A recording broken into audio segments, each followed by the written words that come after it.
COIT और Campbell college के students को मास PGWP रिफ्यूज़ल दिए गए हैं। रीज़न बताया गया है कि आप नॉन क्रेडिट स्टडी करते रहे हैं।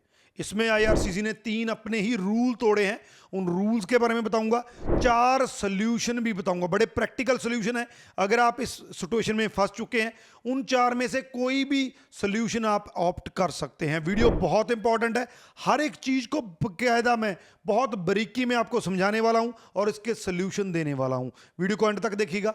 उससे पहले हमारा यूट्यूब चैनल जरूर सब्सक्राइब कर लीजिएगा क्योंकि इस पर आपको ऐसी ही इंफॉर्मेटिव वीडियोस देखने को मिलती हैं। कनाडा में रिसेंटली स्टूडेंट्स को मास रिफ्यूज़ल दिए गए PGWP के, ये कह के कि आपने जो प्रोग्राम स्टडी किया है वो नॉन क्रेडिट प्रोग्राम है। बेसिकली 2 कॉलेजेस मेन है इसमें, CIOT कॉलेज और कैम्बल कॉलेज। ये दोनों प्राइवेट इंस्टीट्यूशंस हैं। ये इंस्टीट्यूशन जो है P3 अरेंजमेंट के अकॉर्डिंग, जिसको कहते हैं पब्लिक प्राइवेट पार्टनरशिप, तो उसके अंडर ये पोर्टाज कॉलेज से जुड़े हुए थे। तो बेसिकली जिन स्टूडेंट्स ने यहाँ पे स्टडी करनी थी उनको पोर्टाज की तरफ से डिप्लोमा डिग्री मिलना था, जिसकी वजह से ये जो कॉलेज है इनका डिप्लोमा डिग्री एलिजिबल था PGWP के लिए।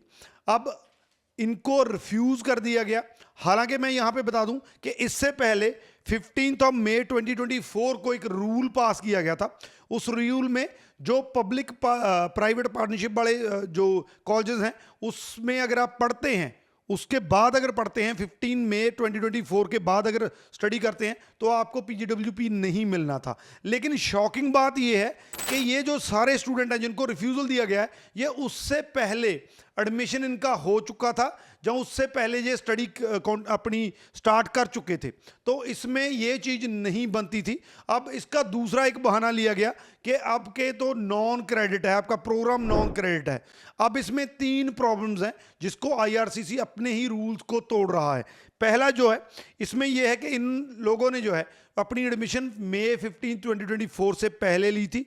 उसमें वो तब तक COIT वाले भी और कैम्बल जो कॉलेज वाले सारे के सारे स्टूडेंट जो हैं, क्योंकि उनको डिप्लोमा पोर्टाज की तरफ से मिलना था, सारे के सारे एलिजिबल थे। तो यहाँ पे एक बड़ी प्रॉब्लम है। दूसरा जो है, इनको जिस वजह से कि नॉन क्रेडिट प्रोग्राम था आपका, उस वजह से इनको रिफ्यूज़ल दिया गया। इससे पहले बहुत से सेम कॉलेजेस के स्टूडेंट्स को इसी बेसिस पे जो है PGWP इशू भी किया गया। तो ये एक बड़ा अपने आप में कॉन्ट्राडिक्टरी चीज़ है कि एक तरफ तो आप सैकड़े स्टूडेंट्स को, नॉन क्रेडिट वाले स्टूडेंट्स को आप जो है वो PGWP दे रहे हैं, लेकिन अब एकदम से मास रिफ्यूज़ल दे रहे हैं। तो ये बड़ा दूसरा पॉइंट है। तीसरा पॉइंट जो सबसे ज़्यादा इंपॉर्टेंट है, जब इन स्टूडेंट्स ने एडमिशन लिया अपना, उस टाइम तक ऐसा कोई रूल नहीं था। उस टाइम तक जो PGWP जिसको नहीं मिलना है उसमें नॉन क्रेडिट नहीं था, कोई ऐसी लाइन नहीं थी, कोई ऐसा रूल नहीं था।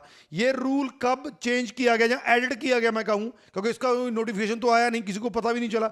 जून 24, 2026 में जो इस एक्सकल्शन जो लिस्ट है जिसमें यह कहा गया कि इन लोगों को PGWP स्टडी के बाद नहीं मिलना, उस दौरान ये जो है नॉन क्रेडिट वाला उसमें डाला गया। तो कहीं ना कहीं पे ये 2-3 पॉइंट ऐसे हैं जो IRCC को जिनका आंसर देना बनता है। हालांकि ये सारे के सारे क्वेश्चन जो है वो कोर्ट में उठाए जाएंगे अगर कोई मास पिटीशन स्टूडेंट्स की तरफ से डलती है। अगर वो डलती है तो सारे के सारे ये पॉइंट जो हैं इससे भी ब्रीक जाके, इससे भी डीप में जाके जो है बकायदा सेक्शन वाइज जो है उन चीज़ों को उठाया जाएगा। लेकिन इस टाइम पे अगर इस चीज़ से आप जो है आप इसमें फंसे हुए हैं तो मैं मोटे मोटे 4 आपको सोल्यूशन इसके बता रहा हूं। उसमें से जो भी आपको लगे आप उसको अडेप्ट कर सकते हैं। पहला, आप रिकंसिडरेशन डाल सकते हैं। आप अपने केस को दोबारा से, इसमें कोई पैसा अपने को नहीं देना होता है, सिंपल आपने वेब फॉर्म रेज करना है। उसमें जो मैंने अभी बताया है वो सारी की सारी एक्सप्लेनेशन देनी है कि मेरे से पहले भी लोगों को मिला है नॉन क्रेडिट की वजह से, 15 मई से पहले मेरा एडमिशन हुआ था। तो वो सारे पॉइंट आपने डाल के आप रिकंसिडरेशन डाल सकते हैं। हालांकि इसका रिजल्ट जो है वो पॉजिटिव भी आ सकता है, नहीं भी आ सकता है, लेकिन आप ये चीज़ कर सकते हैं। दूसरा सोल्यूशन ये है कि आप जुडिशियल रिव्यू की तरफ जा सकते हैं। 15 डेज के अंदर अंदर आपको जुडिशियल रिव्यू डालना होता है।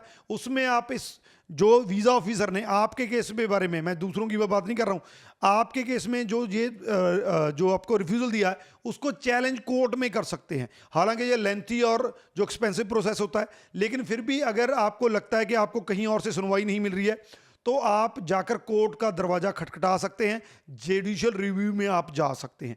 तीसरा सोल्यूशन जो है वो आप पीजीडब्ल्यूपी के लिए रीअप्लाई भी कर सकते हैं। हालांकि इसके चलते चांसेस कम होंगे क्योंकि आपको नॉन क्रेडिट की वजह से दिया गया है। अब वो उन्होंने रूल बना दिया है, अगर ये रूल ख़त्म नहीं होता है तो रीअप्लाई करने में पॉसिबिलिटी कम है, लेकिन आप फिर भी कर सकते हैं। लेकिन उससे पहले आपने चेक कर लेना है क्या आप इस टाइम पे जो है आपका स्टेटस जो है मेंटेन है। अगर 90 डेज आपके जो आपकी स्टडी कंप्लीट हुए 90 डेज या उससे ऊपर हो चुका है तो आपको जो है आपका स्टेटस जो है वो रिस्टोर करना पड़ेगा। रिस्टोर करके उसके बाद ही आप फाइल लगा सकते हैं, तो ये आप ले सकते हैं। और लास्ट में जो सबसे इंपॉर्टेंट है, अगर बहुत जल्दबाजी है, स्टेटस एक्सपायर हो रहा है, तो एक ही सोल्यूशन बचता है, नया स्टडी प्रोग्राम ले सकते हैं। जी हाँ, कनाडा में एक रूल है, अगर आपने पीजीडब्ल्यूपी की जो है वो जो अवेल नहीं किया है, क्योंकि लाइफ टाइम स्टूडेंट एक ही भी बार जो है पीजीडब्ल्यूपी अवेल कर सकता है। अगर ये अभी तक का आपको इशू नहीं हुआ है, पीजीडब्ल्यूपी आपको नहीं मिला है, तो अब अगर आप नई स्टडी करते हैं उस स्टडी के बेसिस पे, पिछली को भूल जाइए, उसके बेसिस पे कुछ नहीं हो सकता है। जो ये स्टडी आप करेंगे इस बार आपने ध्यान रखना है कि आपका प्रोग्राम सही हो, पीजीडब्ल्यूपी एलिजिबल हो, आपका कॉलेज एलिजिबल हो। तो अगर वो प्रोग्राम आप करते हैं उस प्रोग्राम के बेसिस पे, उस स्टडी के बेसिस पे आपको पीजीडब्ल्यूपी मिल जाएगा, क्योंकि आपने एप्लीकेशन डाली थी, आपकी एप्लीकेशन अप्रूव नहीं हुई, आपने पीजीडब्ल्यूपी अभी तक अवेल नहीं किया है, तो ये स्टडी प्रोग्राम नया ले सकते हैं, इसमें कोई दिक्कत नहीं है। आप प्रॉपरली, लेकिन आपने प्रॉपर दे के कॉलेज यूनिवर्सिटी प्रोग्राम जो कि आगे चल के पीजीडब्ल्यूपी में आपको दिक्कत ना करे, जैसा अब इस टाइम पे दिक्कत आ चुकी है, तो ये भी आप कर सकते हैं। तो इन सॉल्यूशंस में से आप कोई भी देख सकते हैं। अगर इस चीज़ में आपको हेल्प चाहिए, नंबर हमारे नीचे दिए हैं, उस पर कॉन्टैक्ट कर सकते हैं। अगर आपने नया स्टडी प्रोग्राम लेना है तो भी कांटेक्ट कर सकते हैं, क्योंकि आपके पास टाइम बहुत कम है। अगर आपने नया स्टडी प्रोग्राम लेना है, जितना जल्दी हो सके आपको डिसीजन लेना पड़ेगा, ताकि आप जो है अपना स्टेटस भी आपका रिस्टोर हो सके और आगे चल के आप फाइल लगा के स्टडी नहीं लेकर उसके बेसिस पे पीजीडब्ल्यूपी लगा सके। तो अगर नया स्टडी प्रोग्राम के बारे में जानकारी लेनी है, आप अप्लाई करना है, तो हमारे नंबर नीचे दिए हैं, उस पर कॉन्टैक्ट कर सकते हैं। वही व्हाट्सएप नंबर है, अगर आप कनाडा से कॉन्टैक्ट कर रहे हैं तो हमें कॉन्टैक्ट कर सकते हैं। बाकी इस वीडियो को शेयर जरूर कर दीजिए। इसमें जो सोल्यूशन मैंने बताए हैं, सारे के सारे प्रैक्टिकल सोल्यूशन है, वो सबके साथ शेयर कर दीजिए। अगर कोई और क्वेश्चन है तो नीचे लिख दीजिए, आपको आंसर मिल जाएगा। Thank you so much.